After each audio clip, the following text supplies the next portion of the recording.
삶을 누군가가 살게 된다면 아마 제정신으로 버티지 못할 사람들이 대부분일 거예요. 저는 박복하고 불행한 인생사를 아주 오랜 시간 버텨왔거든요.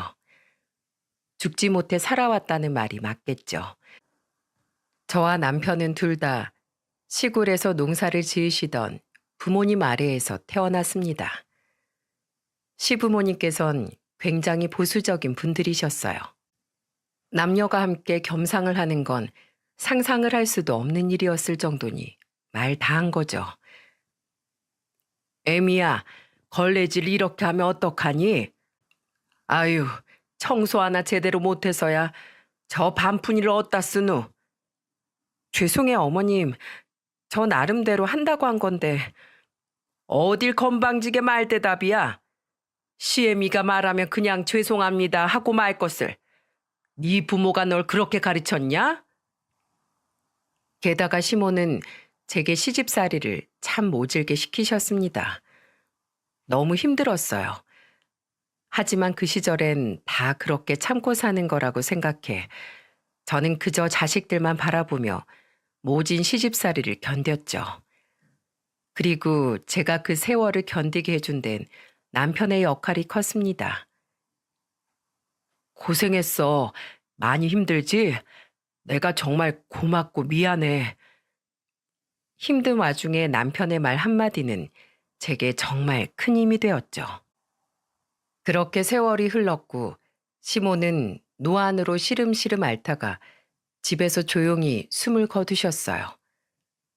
돌아가시기 하루 전 시모가 저를 부르시더니 제 손을 어루만지며 이렇게 말씀하시더군요. 아가, 미안하다. 그동안 내가 너무 못되게 굴었지? 내가 내 시어머니한테 배운 게 그런 것밖에 없어서 그랬다.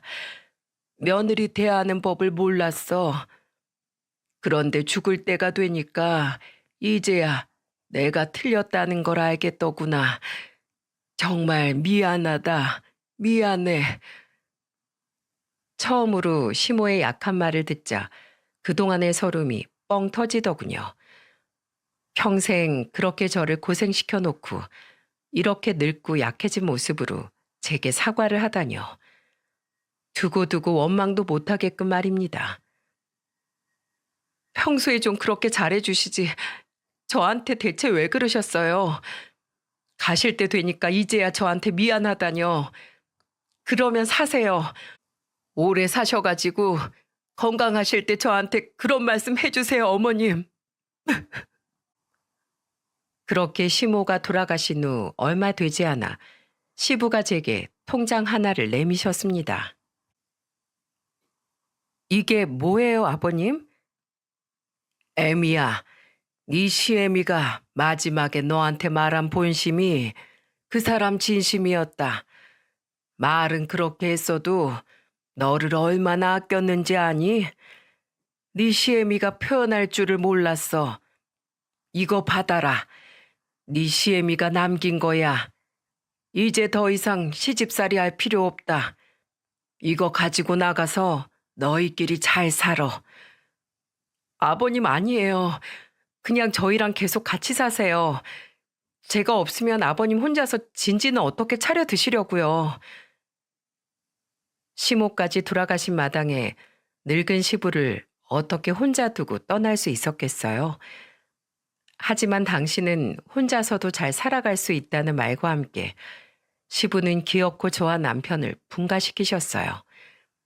더 이상 고생하지 말라면서요. 그리고 시부께선 저희를 독립시킨 지 1년이 채 되지 않아 시모의 뒤를 따라가시고 말았죠. 결국 남편과 저는 지방 소도시로 독립을 해 결혼 생활에 제2막을 시작하게 되었습니다. 더 이상 농사일을 하지 않게 된 남편은 공장에 취직을 했고 저 또한 허드렛 일을 하며 가게의 보탬이 되려 노력했죠. 당시 저희에겐 아들과 딸이 각각 한 명씩 있었습니다. 집안 형편이 어려운데도 아이들은 굉장히 착했어요. 서로 간에 우애도 깊었고요. 장난감 하나 사달라고 보챈 적이 없는 아이들 덕에 저와 남편은 조금씩이나마 돈을 모을 수 있었습니다. 그렇게 저는 이제 우리 네 가족이 열심히 행복할 일만 남았다고 생각했어요.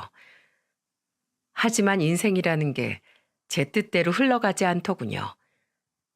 제 가족의 머리 위에 먹구름이 드리운 건 20살이 된 딸이 대학에 합격을 한 이후였습니다. 딸이 대학에 합격한 날, 우리 가족은 파티를 열었어요. 평소엔 비싸서 잘 사먹지도 못한 소고기를 잔뜩 사서 말이죠. 그리고 그날 우린 성인이 된 딸과 처음으로 술을 마시기도 했답니다. 자, 우리 딸, 아빠 술 한 잔 받아. 아빠, 나 술 못 먹어. 어허, 술은 어른한테 배우는 거야. 자, 아빠가 건배사 할게.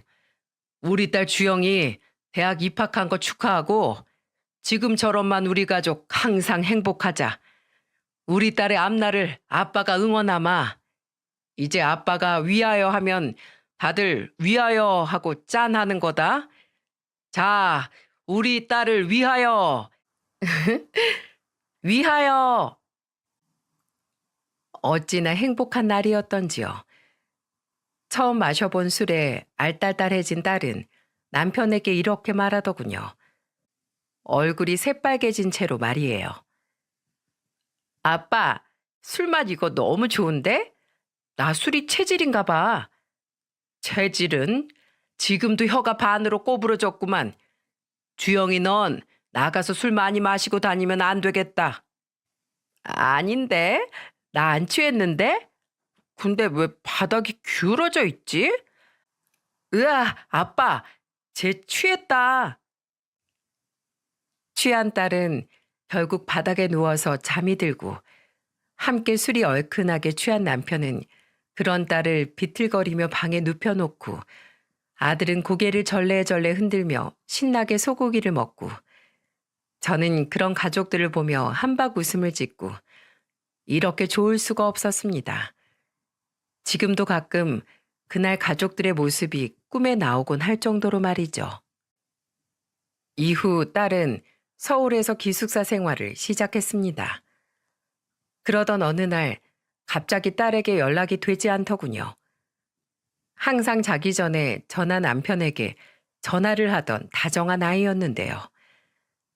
그래서 걱정을 하던 와중에 딸의 기숙사 룸메이트였던 아이에게서 전화가 오더라고요. 그리고 딸 친구의 말을 들은 전 그만 그 자리에 주저앉아 버렸습니다. 어머님, 지혜야. 안 그래도 주영이한테 연락이 안 돼서 너한테라도 연락해보려던 참이었는데 혹시 우리 주영이한테 무슨 일 있니? 어머님, 주영이가 주영이가 왜? 무슨 일인데 그래? 주영이가 어제 아르바이트 끝나고 집에 오다가 교통사고로 그만. 뭐? 우리 주영이가 어쨌다고? 딸의 친구는 제게 저희 딸이 죽었다는 소식을 전해줬던 겁니다. 황급히 전화를 끊은 저는 펑펑 울며 서울로 올라갈 채비를 했죠. 아이고, 여보. 얼른 준비해, 빨리. 우리 서울 가야 해. 갑자기 무슨 일인데 그래? 우리 주영이가 죽었대. 빨리. 뭐? 정말 무슨 정신으로 서울에 올라갔었는지 모르겠습니다. 그렇게 반쯤 정신이 나간 채로 차를 달려 서울의 병원에 도착해 딸을 찾으니 병원에선 안치실로 우리를 안내해 주더군요. 주영아, 이게 무슨 일이니? 아이고, 내 딸. 이게 도대체 어떻게 된 거야? 왜 이런 곳에 누워있어? 울부짖는 제 옆에서 남편은 망연자실한 얼굴로 바닥에 주저앉아 버리더라고요. 세상 누구보다도 딸을 사랑했던 사람이었으니 그 충격이 오죽했겠습니까? 이후 장례식장으로 조문을 왔던 딸 친구들에게 들은 딸의 이야기는 우리 가슴을 더 미어지게 만들었습니다. 저는 딸이 아르바이트를 하고 있다는 사실을 전혀 몰랐어요. 딸이 공부에만 집중할 수 있도록 생활비나 용돈을 넉넉하게 보내주었거든요. 부모님이 고생하시는 게 보기 안쓰럽다고 했었어요. 그래서 자기가 이렇게라도 돈을 모아놨다가 부모님께 드리고 싶다고요. 두 분 걱정하실까봐 비밀로 하고서 말이에요. 참 좋은 애였어요, 주영이.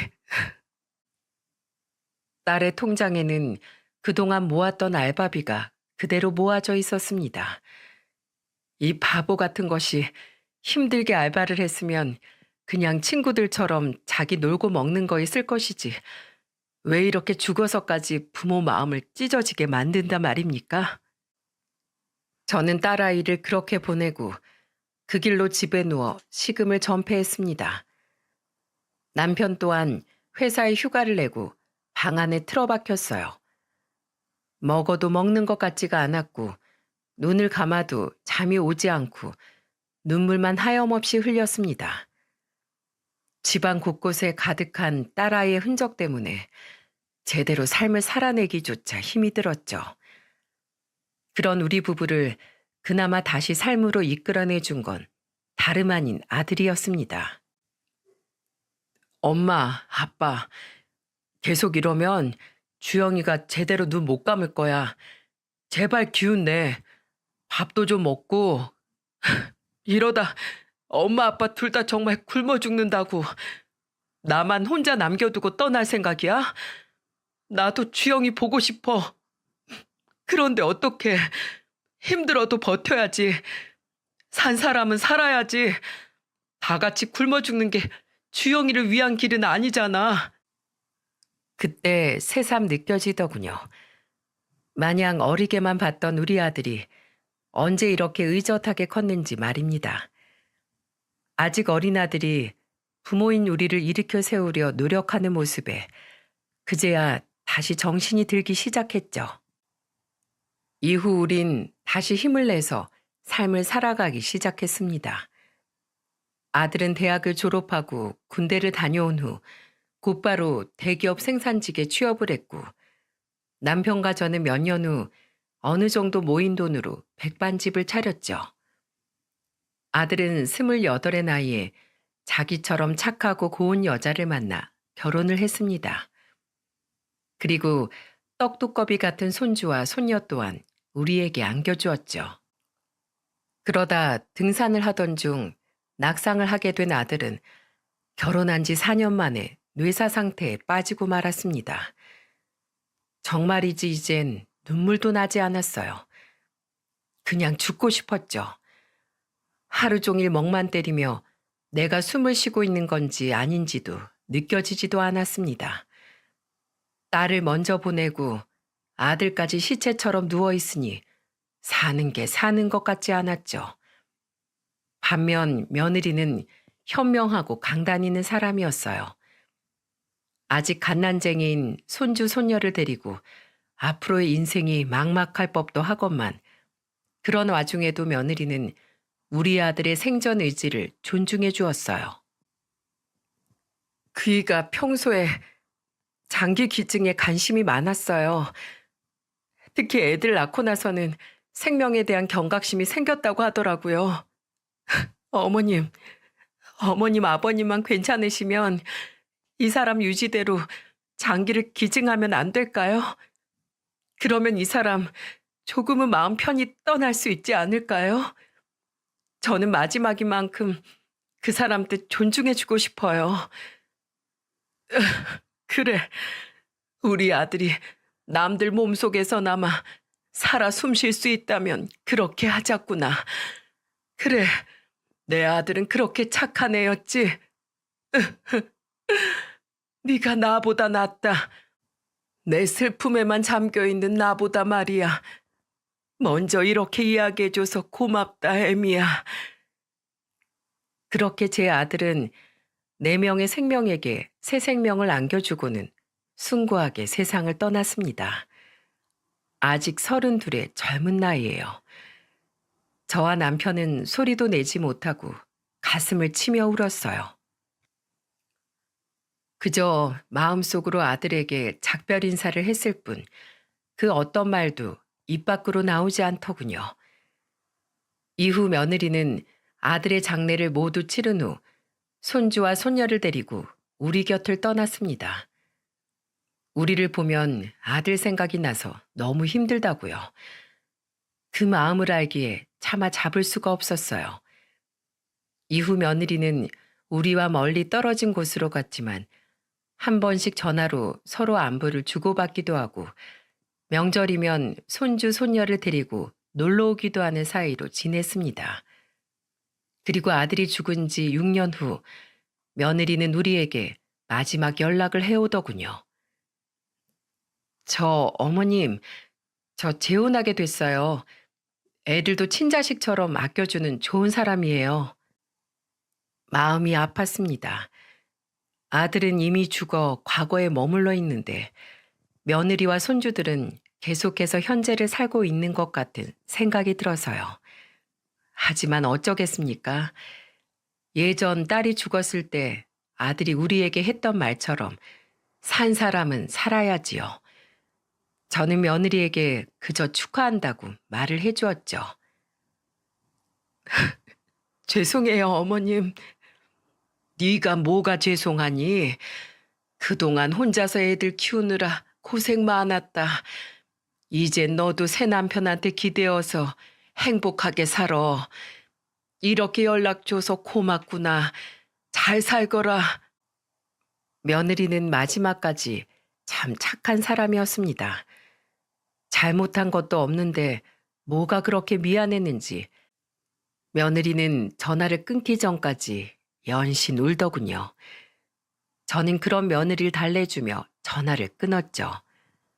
그게 마지막이었습니다. 며느리는 더 이상 명절에 찾아오지도 안부 전화를 하지도 않았어요. 새 시댁이 생겼으니 그게 맞는 거겠죠. 이게 인생인 걸 어쩌겠습니까? 아직도 손주 손녀가 보고 싶은 날엔 눈물을 짓곤 하지만 그 애들을 위해서도 앞으로 우리와는 만나지 않는 게 맞다고 생각했어요. 그래서 저와 남편은 아들뿐만이 아닌 며느리와 손주 손녀마저도 가슴에 묻은 채 살아가게 되었습니다. 이후 남편은 가게도 나오지 않고 하루 종일 망연자실한 채 술만 마셔댔습니다. 저 또한 가게를 열고 닫긴 했지만 손님이 없는 시간이면 멍하니 테이블에 앉아 허공을 보며 한숨만 쉬어댔죠.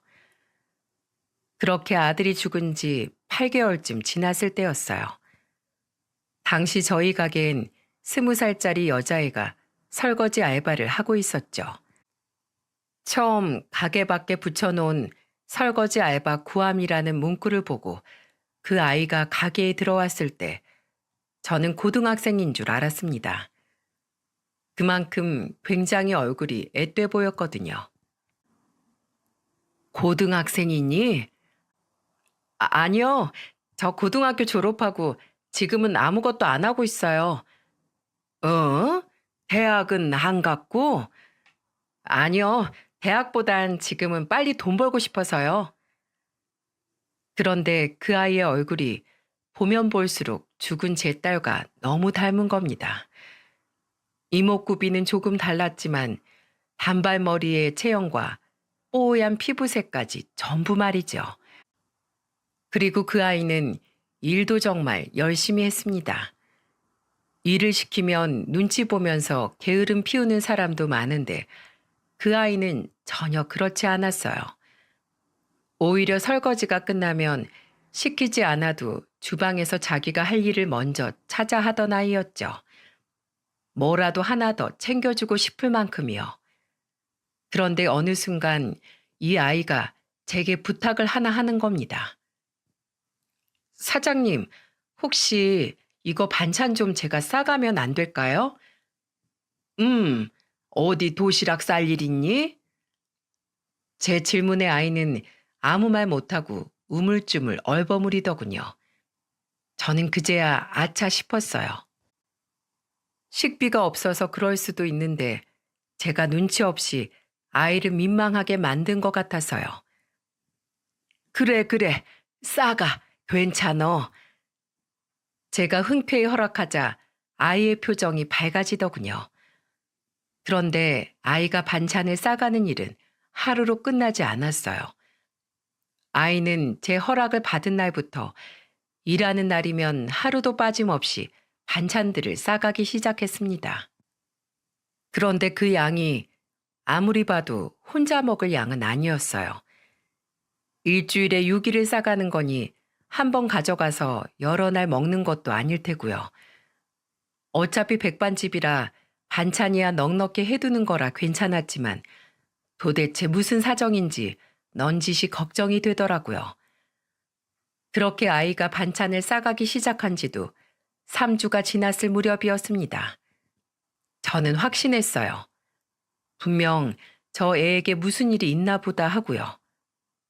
돕고 싶었습니다. 저희 가게 일을 제 일처럼 열심히 해주기도 했고 어려운 집안 형편을 걱정해 저와 남편 몰래 아르바이트를 하던 죽은 딸이 생각났거든요. 그래서 저는 마감을 모두 끝낸 후 퇴근하고 집으로 돌아가는 그 애의 뒤를 몰래 따라갔습니다. 그리고 그 애가 도착한 곳을 보고 굉장한 충격을 받고 말았죠. 그 집은 요새도 이런 집이 있나 싶을 정도로 허름한 집이었어요. 입구 또한 그 아이를 따라가지 않았으면 찾기 힘들 정도로 좁고 외진 곳에 있었고요. 문이 살짝 열려 있어 열어보았더니 곰팡이 냄새가 훅 끼치더군요. 순간적으로 숨이 막힐 만큼 말이죠. 방 한 칸짜리의 집엔 화장실도 밖에 위치한 건지 보이지 않았고 주방도 따로 분리되어 있지 않았습니다. 게다가 중간중간 비까지 샌 건지 벽지와 천장색이 누렇게 변해 있었어요. 그리고 그 집안엔 중학생쯤 되어 보이는 남자의 한 명과 중년의 여자 한 명이 앉아 있었습니다. 미수가 왜 이제 왔어? 엄마 너무 배고팠어. 어서 밥 좀 줘. 누나, 나도 너무 배고파. 오늘도 먹을 거 싸왔어? 미안해. 내가 많이 늦었지? 오늘 손님들이 늦게까지 안 일어나서 좀 늦었어. 금방 밥 차려줄게. 대화를 들어보니 알바생이 그 집의 소녀 가장인 것 같았어요. 참 마음이 아팠습니다. 이제 고작 20살인 애가 집안의 가장이라는 것이요. 그래서 저는 심호흡을 하고 인기척을 내려 현관문을 두드렸어요. 저 실례합니다. 이미 집안에 들어와 있는 저를 보고 그 아이와 가족들은 화들짝 놀라더군요. 사장님, 여길 어쩐 일이세요? 미숙이의 놀란 말투에 저는 멋쩍은 표정으로 대답했어요. 아니, 그냥 우리 미숙이 어떻게 사나 궁금해서 와봤지. 아, 네. 그런데 미숙이는 이내 고개를 푹 숙이는 게 아니겠어요? 뭔가 꼭 잘못한 사람처럼 말이에요. 몰래 미숙이의 뒤를 밟는 잘못을 한 건 저인데 말입니다. 그리고 그 아이 옆에서 힘없이 벽에 기대 있던 여자가 몸을 일으켜 제게 인사를 했어요. 사장님이시라고? 안녕하세요. 저 미숙이 애미 되는 사람입니다. 안녕하세요, 아줌마. 미숙이의 동생 같아 보이는 남자애도 벌떡 일어나 제게 깍듯이 인사를 하더군요. 그런데 미숙이의 모치는 몸이 많이 좋지 않아 보였어요. 딱 봐도 새까매진 얼굴과 머리, 깡마른 몸과 생기 없는 눈빛이 그 사람의 건강 상태를 말해주었죠. 제가 몸이 많이 안 좋아서 일어나서 인사를 못 드립니다. 죄송합니다. 아닙니다. 갑자기 연락도 없이 찾아온 건 저인데요. 제가 오히려 죄송합니다. 아니, 이렇게 몸이 안 좋으신데 왜 여태 병원에 안 계시고 여기 계세요? 치료를 받으셔야 하는 상태 같은데요. 그게, 그게, 제 물음에 미숙이 엄마는 그저 눈물만 뚝뚝 떨구더군요. 미숙이 엄마는 한참 그렇게 눈물을 흘리더니 이내 집안 사정에 대해 제게 이야기를 해주기 시작했습니다. 제가 이런 말씀을 드려서 괜히 사장님 기분만 우울하게 만든 건 아닌가 모르겠습니다. 원래 남편이 있었는데 무슨 사업을 한다고 돌아다녔어요. 그런데 어느 날 갑자기 새벽에 등치 큰 사람들이 집에 쳐들어오더니 집에 있는 물건들을 다 때려 부수면서 난리를 치고 가지 뭡니까? 알고 보니 남편이 겁도 없이 사업을 하다가 사채에 손을 댔던 모양이더라고요. 모치는 과거 이야기를 꺼내자마자 감정이 복받쳤던 건지 다시 눈물을 터뜨리더군요. 저는 계속해서 눈물을 흘리는 미숙이의 모친에게 다가가 가방 속 휴지를 꺼내 건네주었죠. 감사합니다. 아무튼 남편의 사업은 계속해서 잘 풀리지 않았던 모양이에요.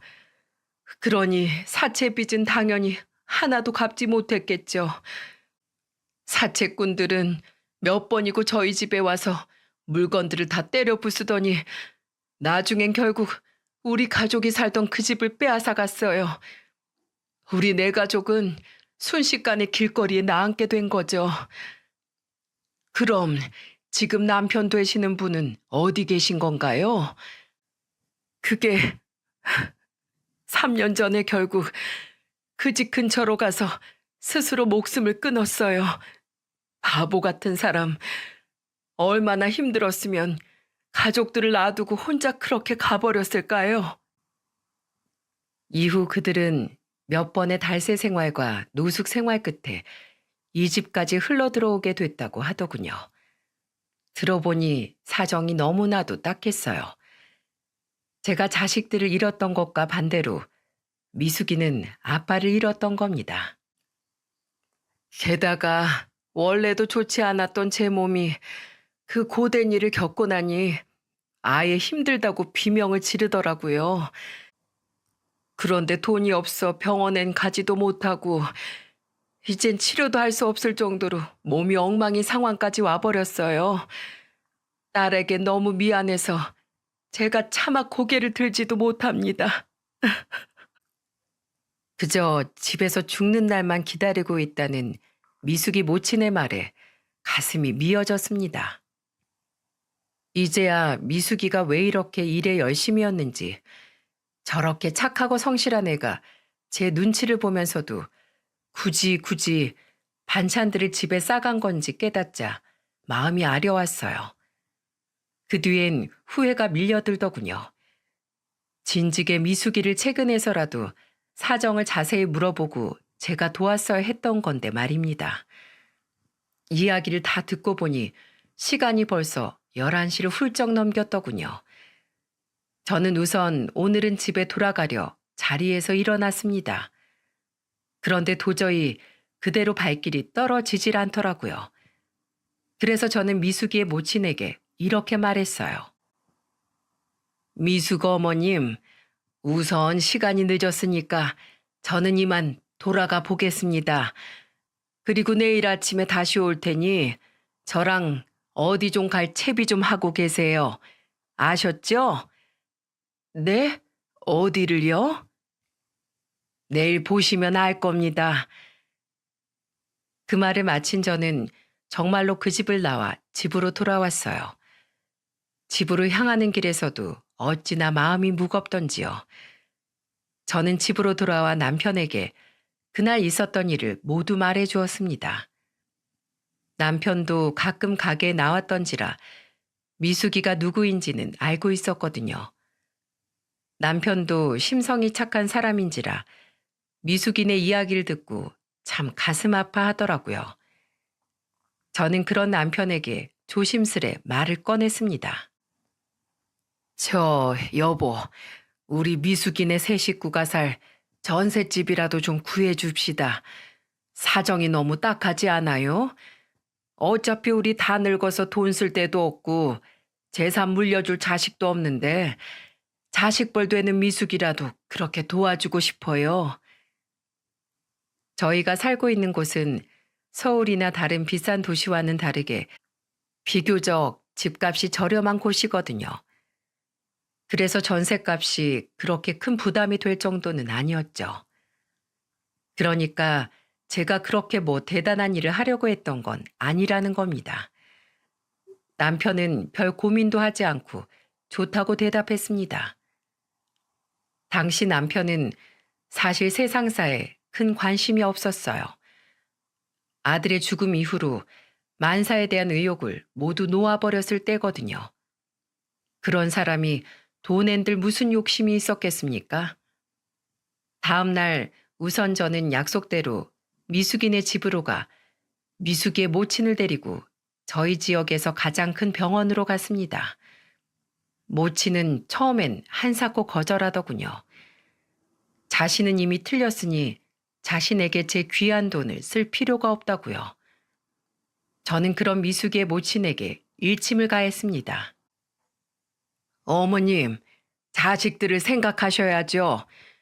미숙이 아직 저 어린애가 제 엄마 한번 살려보겠다고 자존심 다 내려놓고 먹을 것까지 제게 부탁해서 싸다 날랐던 걸 보세요. 아버지도 허망하게 보냈는데 어머님이 돌아가시는 것마저 손 놓고 보고만 있게 될 애들은 무슨 잘못입니까? 그게 무슨 애들 가슴에 평생 상처 남길 짓이냐고요. 잔말 말고 저랑 갑시다 병원. 아셨죠? 제가 아이들을 들먹이자 미숙의 모친은 그제야 못 이긴 척 저를 따라 나서더군요. 하지만 어떻게든 미숙의 모친을 살리려던 제 마음과는 달리 의사의 말은 참담했습니다. 미숙이 모친의 말처럼 이미 손을 쓸 수 없을 정도로 몸이 많이 망가져 있다고 하더라고요. 이거 너무 어려울 것 같은데요. 장기들이 이미 거의 다 제 기능을 못하고 있어요. 지금 치료를 하더라도 살 날을 조금이나마 늘려보려는 노력일 뿐 아마 채 1년을 넘기지 못할 것 같다며 의사가 미안한 표정을 지었어요. 미숙의 모친은 이미 결과를 예상했다는 듯 덤덤한 표정으로 진료실을 나왔습니다. 오히려 당사자인 미숙의 모친보다 제 표정이 훨씬 더 어두워졌죠. 상심하실 필요 없습니다, 사장님.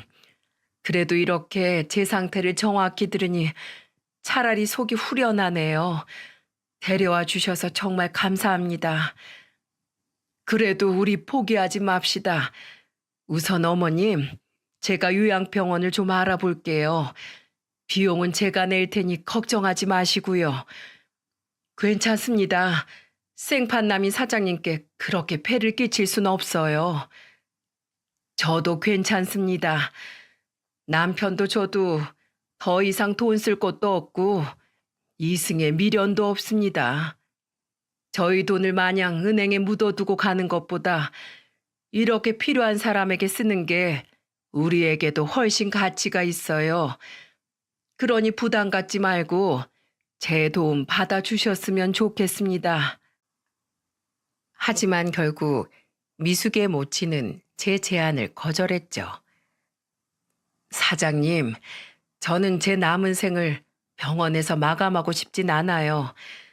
남은 시간은 조금 힘들더라도 제 아이들과 함께하고 싶습니다. 그렇게까지 말하는데 제가 뭐라고 계속 고집을 부리겠습니까? 저는 그런 미숙이 모친의 마음을 이해하기로 했죠. 그리고 그날 저는 남편에게 양해를 구했던 것처럼 미숙이네 가족이 살 전셋집을 구해 계약을 했어요. 그것도 저희 집에서 아주 가까운 곳에 말이죠. 운이 좋게도 저와 남편이 살던 빌라에 공실이 나왔더군요. 저희 집은 3층이었는데 2층 집에 세입자가 나간 후로 아직 집이 나가지 않았던 상태였어요. 그래서 언제든 입주가 가능한 상태였죠. 잘된 일이라고 생각했습니다. 안 그래도 영 마음이 쓰여서 미숙이를 최대한 가까운 곳에서 지켜보고 싶었거든요. 저는 부동산을 통해 2층 집 주인에게 연락해 최대한 빠른 날짜를 정해 전세 계약을 했습니다. 그리고 출근한 미숙이에게 이 사실을 알렸죠. 미숙아, 부담 갖지 말고 들으렴. 네? 어떤... 아니나 다를까 미숙이는 펄쩍 뛰며 손사래를 치더군요. 집이라뇨. 저는 못 받아요, 사장님. 이미 저희 엄마한테도 그렇게 큰 도움을 주셨는데 제가 무슨 염치로요. 제발 이러지 마세요. 그러고 싶다만 이미 계약을 한 걸 어쩌니. 이대로면 난 계약 기간 2년간 그 집을 그대로 공실로 놔두거나 아니면 계약금 다 날리고 계약을 해지해야 할 텐데 그럼 너무 아깝잖니. 그러니까 그냥 그 집에 들어와서 살아주렴. 아픈 네 어머니도 지금 사는 집보단 내가 구한 집이 계시기 더 편할 거야. 부탁이구나. 그래야 내 마음이 편할 것 같아. 3일 뒤 결국 미숙이네는 저희 아랫집으로 이사를 오게 되었습니다. 저와 남편 또한 이사를 도왔어요. 미숙이는 용달차를 부를 만한 큰 짐도 딱히 없더군요. 그래서 이사는 반나절 만에 아주 수월하게 끝났습니다. 그리고 이사를 마친 우리 5사람은 바닥에 동그랗게 모여 앉아 짜장면을 시켜 먹었죠. 이후 저는 미숙이와 함께 출퇴근을 하며 가게를 열심히 꾸려나갔습니다. 미숙이는 전보다도 더 열심히 가게 일을 도와줬어요. 저는 그런 미숙이의 월급을 전보다 훨씬 많이 올려주었고요. 그러다 한 번씩 미숙이네 가족을 초대해 식사 대접을 하기도 했죠. 와, 닭볶음탕이다. 아줌마, 저 이거 짱 좋아해요. 아줌마가 미리 누나한테 강연이 좋아하는 거 뭔지 다 물어봤지. 와, 아줌마 진짜 최고. 쌍따봉. 쌍따봉? 그래, 이 아줌마 따봉 쌍따봉이다. 감사해요, 사장님. 우리 강연이가 이렇게 좋아하는 건 정말 오랜만에 보네요. 엄마인 제가 아픈 이후로는 요리다운 요리도 해주질 못해서요. 별 말씀을요. 우리도 매번 둘이서 조용하게만 먹다가 오랜만에 이렇게 집이 시끌벅적하니 참으로 좋네요. 죽은 딸과 닮은 미숙이와 시간을 보내는 시간이 길어지자 무기력했던 남편도 많이 밝아졌어요. 남편은 그렇게 자주 마시던 술을 점차 줄여나가기 시작했고요. 자라나는 애들한테 술 냄새를 매번 풍겨서야 되겠냐면서요. 그러던 어느 날 제가 미숙이에게 물었습니다. 미숙아, 너도 언제까지 내 식당에서 이렇게 일을 하고만 있을 순 없잖니? 뭔가 하고 싶은 일이나 배우고 싶은 거 있어? 갑작스런 제 질문에 미숙이는 골똘히 고민하다가 이렇게 말하더군요. 저 간호사가 되고 싶어요. 간호사? 네, 저희 엄마처럼 아픈 분들을 조금이라도 도울 수 있게요. 그럼 지금이라도 늦지 않았으니 공부해서 대학교 간호과라도 들어가 보는 건 어떠니? 제가 그럴 수 있을까요? 저는 일하느라 공부를 손에서 놓은 지도 오래됐는데요. 간호사는 굉장히 똑똑해야 하는 직업이잖아요. 해보지도 않고 어떻게 하니? 일단 해보고 안 되면 그때 다른 길을 선택해도 되지 않겠어? 공부라는 건 일단 해두면 언제고 쓸모가 있는 거니까 말이야. 미숙이는 제 말에 수긍하는 것 같았어요. 그날 이후 미숙이는 문제집을 사다가 혼자 공부를 시작하더라고요. 아침부터 저녁까지 제 식당에서 일을 하고 새벽까지 혼자 공부를 하는 미숙이를 보니 예전 제 딸아이의 수험생 시절이 떠오르더군요. 그래서 저는 남편과 상의 후 미숙이를 불러다 놓고 이야기했습니다.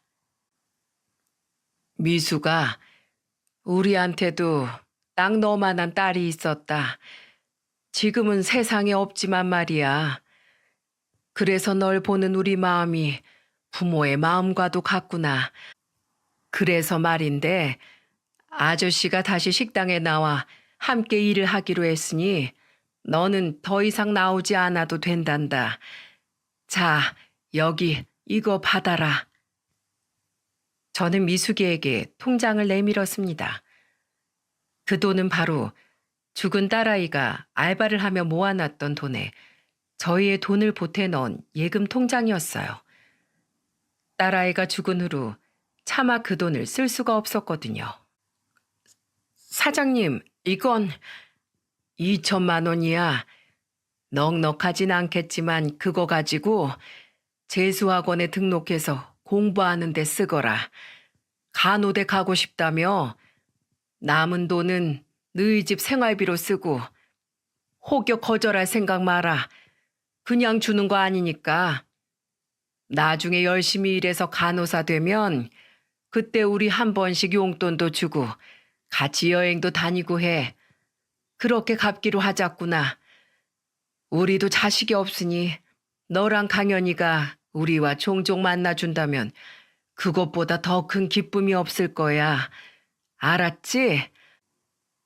감사해요, 사장님. 미숙이는 울며 통장을 받아들었습니다. 그날 아주 오랜만에 죽은 딸이 제 꿈에 나왔어요. 매번 딸이 죽던 순간을 보여주던 악몽과 다르게 딸은 아주 환하게 웃고 있더군요. 마치 가족끼리 파티를 하던 행복했던 그날처럼 말이에요. 그렇게 두 집안끼리 우애 좋은 시절을 보낸 지 9개월 만에 결국 미숙이의 모친은 세상을 떠나고 말았습니다. 미숙이의 모친은 죽기 전 제 손을 꼭 잡고 이렇게 말하더군요. 형님, 형님이라고 불러도 될까요? 형님, 감사합니다. 하늘에 가서도 이 은혜는 절대로 잊지 않을게요. 우리 자식들은 착해서 자기들 밥벌이는 자기들이 알아서 잘할 겁니다. 그래도 지금처럼 한 번씩만 제 애들이 잘 살고 있나 들여다만 봐주세요. 너무 어린 나이에 부모를 잃게 된 아이들 아닙니까? 우리 아이들 꼭 좀 지켜봐 주세요. 부탁드려요. 알았네, 동생. 걱정하지 말게. 그 애들을 내 자식같이 생각하고 항상 돌본다고 약속함세. 그러니 아무 근심 없이 편히 가시게나. 그동안 고생 많았네. 참으로 고생 많았어. 그렇게 미숙이의 모친을 떠나보낸 저는 약속대로 아이들을 정말 친자식처럼 보살폈습니다. 남편도 물론 마찬가지였고요. 자식을 모두 떠나보낸 우리와 부모를 모두 이르게 떠나보낸 아이들. 그렇게 우리 넷은 서로를 의지하며 살아갔습니다. 이후 미숙이는 기특하게도 정말 단번에 원하던 간호대로 합격을 했습니다. 그날 우리 넷은 소고기를 사다가 축하 파티를 열었어요. 마치 죽은 딸 주영이가 대학에 합격했던 날처럼 말이죠. 자, 미숙아, 이 아저씨 술 한 잔 받어. 네? 저 술은 잘 못 마셔요. 한 번도 마셔본 적 없는데. 22이 되도록 술 한 번 안 마셔보고 뭐 했어? 자, 받어. 술은 어른한테 배우는 거야. 그 모습을 보는데 갑자기 왈칵 눈물이 쏟아지더라고요. 지난날 죽은 딸과 남편이 했던 대화와 너무도 똑같아서 말이죠. 제가 눈물을 터뜨리자 남편도 제가 왜 우는지 이유를 알겠는지 자신도 뜨거운 눈물을 흘리더군요. 사장님, 아저씨, 왜 우세요? 아줌마, 울지 마세요. 저와 남편은 당황한 미숙이와 강연이에게 눈물을 훔치며 웃어 보였어요. 아무것도 아니야. 그냥 행복해서 그래. 우리 미숙이가 장해서. 우리 짠하자 여보. 건배사 당신이 해줘요. 그래, 우리 미숙이 앞날을 위하여. 위하여. 전날 술에 취했다는 핑계를 대며 얼마나 울고 또 강연이의 애교에 얼마나 웃었던지요. 그래도 오랜만에 정말 행복했습니다. 죽은 딸과 아들이 미치도록 그리운 날이었기도 했고요. 그렇게 미숙이는 서울로 대학을 가게 되어 기숙사 생활을 시작했고 마침 2년간의 전세 기간도 끝나가던 때라 저와 남편은 강연이를 저희 집에 들여 함께 살기 시작했습니다. 어차피 아이들이 살아있을 적 함께 살던 집이라 방이 2개나 남았었거든요. 잘 부탁드려요, 아줌마.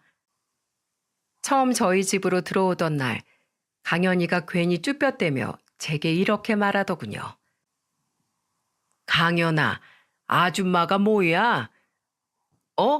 그럼 사장님? 사장님? 그럼 이모? 그래. 이모라고 불러라. 사실은 내심 강연이가 새엄마라고 부르길 바랐었어요. 하지만 아직 사춘기인 강연이에게는 나쁘끄러운 일인 것 같더군요. 결국 저는 우선 이모라는 명칭에 만족하기로 했습니다.